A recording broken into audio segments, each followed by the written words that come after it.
ขนาดนี้พี่เด้อ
เอาหอกที่สองเด้อเอาอีกอย่างเด้อเอาไปไปเนาะอาชีพเอาไปได้ไปเนาะเอาไปยังสุดเลย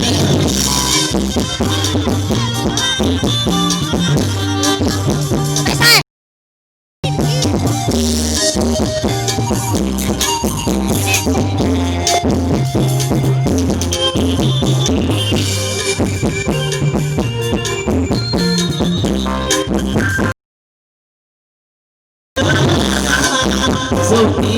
เถิดอาหักน้องแท้แต่บอกที่ว่าสนานักกินก็ได้เก็บตาทั้งที่น้องอาคนที่นาหรือตายได้หักน้องโอ้พี่เด้อ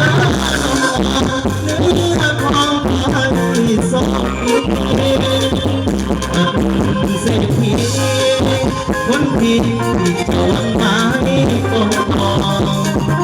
สมกันแล้วเพื่อใจทั้งครอบครัวสุขเกิดนอนไอ้ยอมขอ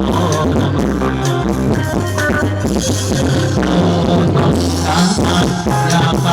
อ้างอิงก็มาให้ดีให้สายตรงนั้นให้คนนี้เขา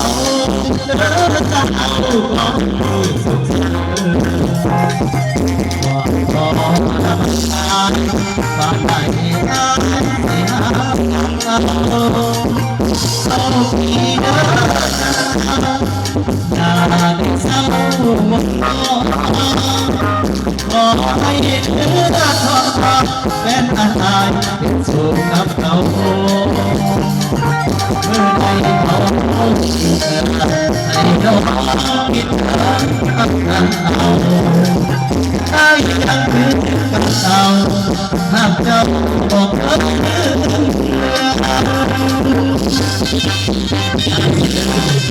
เอาของพวกใจเนาะ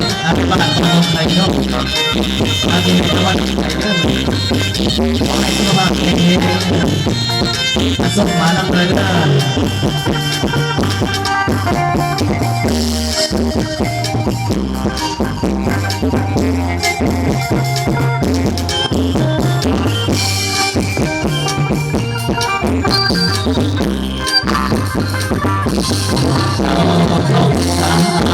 อยากไปนั่งยิ้มบอก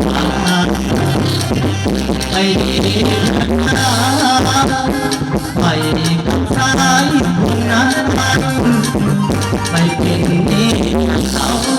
เลิกจะเอาก็ไม่สุขสันต์ขอรำคาญมาได้ตามเสียโอ้พี่เด้ออย่าได้เศร้าหดน้องขอให้ประคองแฟนอาหารสู่กับเขาเมื่อใดเขาให้น้องทั้งเรา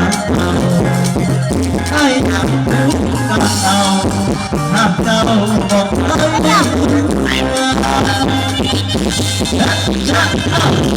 เอาอีกบ้าง